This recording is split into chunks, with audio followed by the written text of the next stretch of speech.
வணக்கம் அன்பர்களே, இது டாக்ஸ்ரோபோவின் வணிகச் செய்திகள். இதில் பங்கு நிலவரங்கள், பொருளாதார புள்ளி விவரங்கள், வணிகம் சார்ந்த அரசின் புதிய அறிவிப்புகள் என பல செய்திகளை தெரிந்து கொள்ளலாம். வாருங்கள்.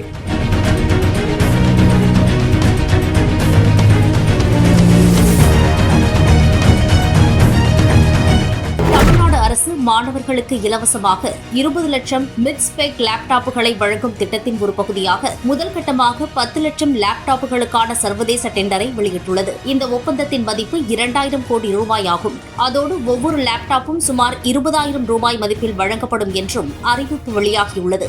மாணவர்களுக்கு வழங்கப்படும் இந்த லேப்டாப்புகளில் இன்டெல் கோர் i3 அல்லது AMD Ryzen போன்ற நவீன 4 கோர் செயலிகள் அமைய பெற்றிருக்கும். அத்துடன் 8GB RAM மற்றும் SSD சேமிப்பு, 14 அல்லது 15.6 inches screen, USB-C port, 720p HD webcam போன்ற நவீன தொழில்நுட்ப அம்சங்கள் இடம்பெறும். இந்த பெரிய அளவிலான ஒப்பந்தம் உலகளாவிய தொழில்நுட்ப நிறுவனங்களின் கவனத்தை ஈர்த்துள்ளது. முன்னதாக HP மற்றும் Acer போன்ற நிறுவனங்கள் தமிழக அரசின் இலவச லேப்டாப் திட்டத்தில் முக்கிய வழங்குநர்களாக இருந்துள்ளன. மேலும் டிக்சன் டெக்னாலஜிஸ் மற்றும் HP Inc ஆகியவை தமிழகத்தில் 1000 கோடி ரூபாய் முதலீட்டில் ஒரு கட்டத்தில் புதிய லேப்டாப் உற்பத்தி யூனிட்டை நிறுவ உள்ளன. இது ஆண்டுக்கு 20 லட்சம் யூனிட்டுகளை உற்பத்தி செய்யும் திறன் கொண்டது. இந்த ஒப்பந்தம் உலகளாவிய நிறுவனங்களுக்கு இந்தியாவில், குறிப்பாக தமிழகத்தில் தங்களது உற்பத்தி மற்றும் விநியோக சங்கிலிகளை விரிவுபடுத்தும் வாய்ப்பை வழங்குகிறது. அதே நேரத்தில் இது மாணவர்களுக்கு நவீன தொழில்நுட்பத்தை அணுகும் வாய்ப்பை வழங்கி மாநிலத்தின் கல்வி மற்றும் தொழில்நுட்ப வளர்ச்சியையும் முன்னெடுக்கிறது.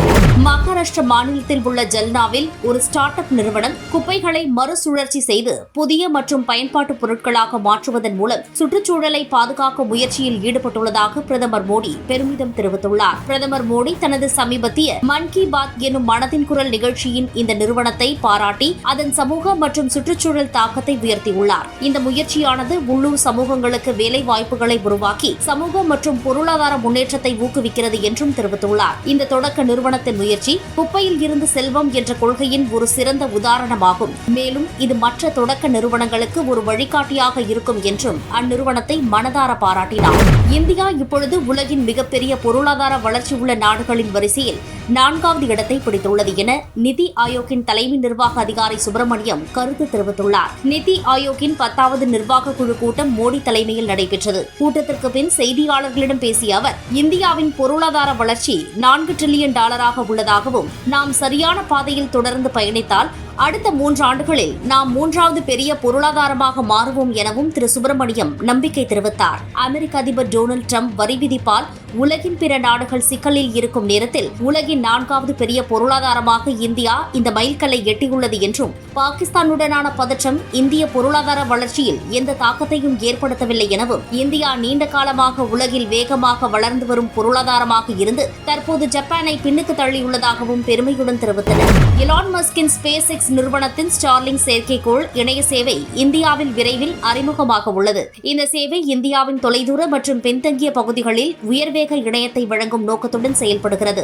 ஸ்டார்லிங்க் இந்தியாவில் அறிமுகப்படுத்தும் போது மாதாந்திர வரம்பற்ற தரவு திட்டங்களை 840 ரூபாய்க்கும் குறைவாக வழங்கும் வாய்ப்பு உள்ளது. இது இந்தியாவின் தற்போதைய இணைய சேவை வழங்குநர்களான ஏர்டெல், ஜியோ, VI மற்றும் BSNL ஆகியவற்றுக்கு கடுமையான போட்டியை ஏற்படுத்தும். இருப்பினும் ஸ்டார்லிங்க் சேவையை பயன்படுத்த பயனாளர்கள் ஒருமுறை செலுத்த வேண்டிய மின்னணு சாதன கட்டணம் 30,000 ரூபாய் வரை இருக்கலாம் என்கின்றனர் வல்லுநர்கள். இந்த கட்டணத்தில் செயற்கைக்கோள் டிஷ், வைஃபை, ரவுட்டர் மற்றும் தேவையான பிற உபகரணங்கள் ஆகியவை அடங்கும். ஸ்டார்லிங்க் பூமிக்கு அருகில் உள்ள குறைந்த உயரத்தில் செயற்கைக்கோள்களை பயன்படுத்தி 50 Mbps முதல் 200 Mbps வரை பதிவிறக்க வேகம் மற்றும் 20 முதல் 30 மில்லி செகண்டுகள் தாமதம் கொண்ட இணைய சேவையை வழங்குகிறது. இது வீடியோ அழைப்புகள், ஆன்லைன் கேமிங் மற்றும் HD ஸ்ட்ரீமிங் போன்ற செயல்பாடுகளுக்கு ஏற்றதாகும் எனவும் தொலைத்தொடர்பு நிறுவன அதிகாரிகள் தெரிவித்துள்ளனர். இந்தியாவின் சிறந்த ஆடம்பர ஹோட்டல்களில் ஒன்று லீலா ஹோட்டல்ஸ். விருந்தோம்பல் துறையில் மிகவும் பிரபலமான லீலா ஹோட்டல்ஸ் ரூபாய் 3,500 கோடி திரட்டும் நோக்கில் புதிய பங்கு வெளியீட்டில் IPO மேற்கொள்ள உள்ளது. க்ளோஸ் பெங்களூரு பொது வெளியீட்டில் இருந்து திரட்டப்பட்ட பணத்தை கிட்டத்தட்ட 2,300 கோடி ரூபாய் வரையிலான கடன்களை செலுத்த பயன்படுத்த திட்டமிட்டுள்ளது. மீதமுள்ள பணம் பொது நிறுவன நோக்கங்களுக்காக பயன்படுத்தப்படும் என்று வரைவு ஆவணங்கள் தெரிவிக்கின்றன.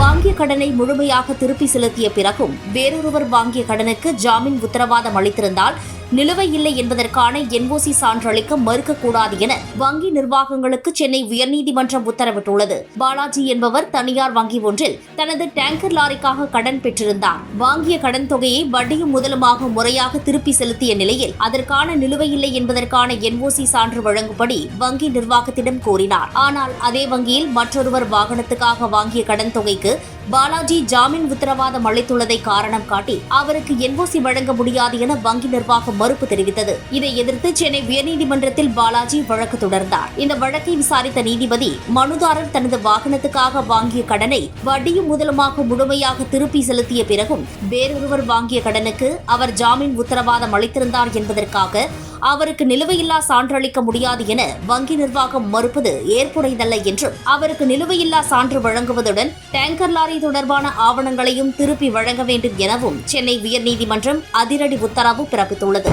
சென்னை மாநகராட்சியின் 200 கோடி ரூபாய் மதிப்புள்ள நகர்ப்புற நிதி பத்திரங்களை தேசிய பங்குச்சந்தையான NSE-யில் பட்டியலிடும் நிகழ்வினை தமிழக முதல்வர் மு.க.ஸ்டாலின் மணி ஒலித்து தொடங்கி வைத்தார். நகர்ப்புற உட்கட்டமைப்பு வளர்ச்சிக்கான திட்டங்களுக்கு தேவைப்படும் நிதிக்காக பல்வேறு நவீன நிதி திரட்டும் முன்னெடுப்புகளை தமிழக அரசு தொடர்ந்து மேற்கொண்டு வருகிறது. இந்த முயற்சியில் சென்னை மாநகராட்சி நகர்ப்புற நிதி பத்திரங்கள் மூலம் உட்கட்டமைப்பு திட்டத்துக்கு நிதி திரட்டியது ஒரு முக்கிய நிகழ்வாகும். சென்னை மாநகராட்சி 10 ஆண்டு காலத்துக்கு ஆண்டுக்கு 7.97% என்ற மிகவும் குறைந்த வட்டி விகிதத்தில் 200 கோடி ரூபாய் நகர்ப்புற நிதி பத்திரங்களை வெற்றிகரமாக திரட்டியது. 2025ஆம் ஆண்டில் இந்தியாவில் இதுவரை வெளியிடப்பட்ட நகர்ப்புற நிதி பத்திர வெளியீடுகளிலும் இதுவே மிக குறைந்த வட்டி விகிதமாகும் என்பது குறிப்பிடத்தக்கது.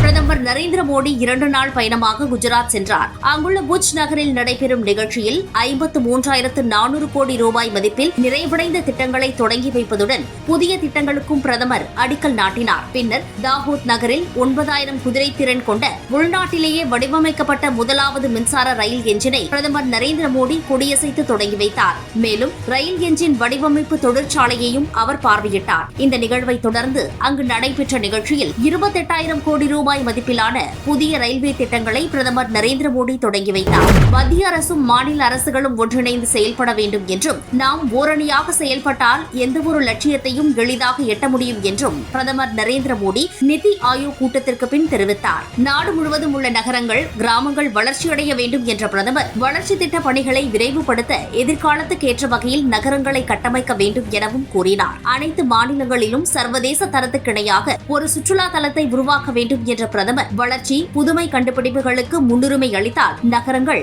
அபரிமிதமாக வளர்ச்சியடையும் என கூறினார். அனைத்து துறைகளிலும் பெண்கள் சக்தியை முழுமையாக பயன்படுத்த வேண்டும். அதோடு அவர்களின் திறமைக்கு முன்னுரிமை அளிக்க வேண்டும். தொழிலாளர்களின் நலன்களில் அக்கறை செலுத்த வேண்டும். அதற்கேற்ற வகையில் சட்டங்களில் திருத்தம் செய்ய வேண்டும் எனவும் பிரதமர் மோடி கூறினார்.